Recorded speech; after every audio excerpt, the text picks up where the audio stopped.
పశ్చిమ గోదావరి జిల్లా ఆచంట మండలం భీమలాపురం వశిష్ఠ గోదావరిలో పడవ బోల్తా పడిన ఘటనలో ఇద్దరు వ్యక్తులు గల్లంతయ్యారు.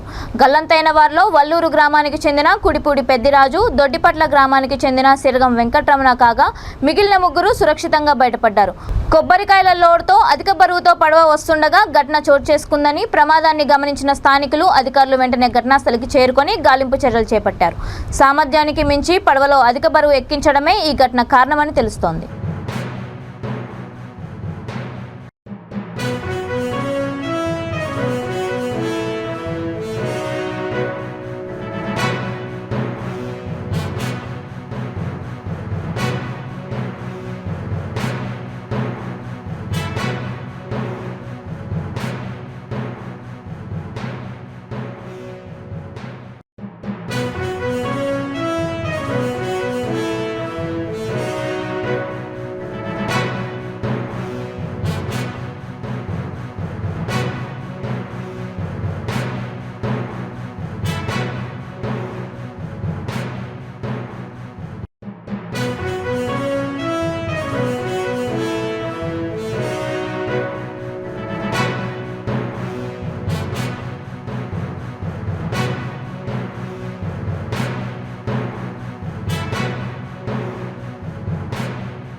ఇవన్నీ రెగ్యులర్గానే ఉంటాయి. అక్కడ నుంచి అయితే క్లియర్గా కనపడుతుంది.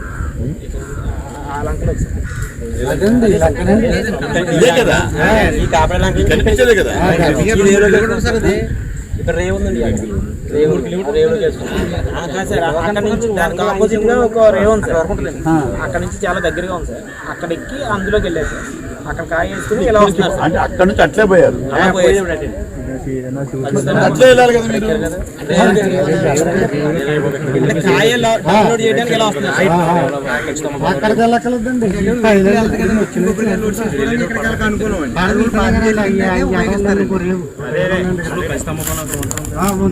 ఇక్కడికి రేవుకి ఎంత దూరం ఉంటుంది? అంతే.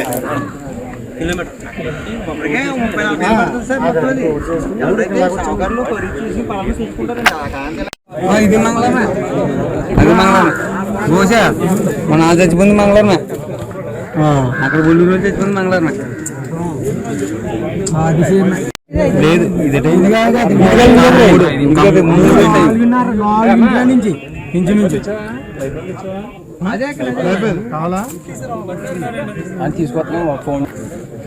ఆరుగురు వ్యక్తులు ప్రయాణం చేస్తున్నారు. మార్నింగ్ ఉదయం 8 గంటలకు వెళ్ళారు. వాళ్ళు కొబ్బరికాయలు వేసుకొని రేవు వైపు వెళుతూ ఉంటే దాంట్లో కొన్ని పడవలోనే కొంత నీళ్లు వచ్చి దాంట్లో ఒక వ్యక్తి మరొక పడవను తీసుకొస్తామని చెప్పి గోదావరిలో దూకి తిరిగి పడవను తీసుకొని పోయే సమయానికి ఆ పడవేదో మునిగిపోయింది. దాంట్లో ఒక 3 వ్యక్తులు బతికారు. దాంట్లో 2 వ్యక్తులు ఈ గోదావరిలో గల్లంత అయిపోయారు. వారి గురించి వెతకడానికి ఫైర్ సర్వీస్ వాళ్ళ యొక్క సేవలు కూడా వినియోగించుకుంటున్నాము. వాళ్ళు వచ్చారు. ఈతగాళ్ళను కూడా రప్పించడానికి ప్రయత్నం చేస్తున్నాము. చూస్తే ఎందుకంటే ఇక్కడ ఉండే పరివాహక ప్రాంతం అంతా కూడా ఇక్కడ ఉండేటువంటి వాళ్ళకే బాగా తెలుసు ఎంత లోతుంది, ఏం సంగతి అనేటువంటిది. కాబట్టి గాలింపు చర్యలు చేపడుతున్నాం. త్వరలోనే తీసుకొస్తాం.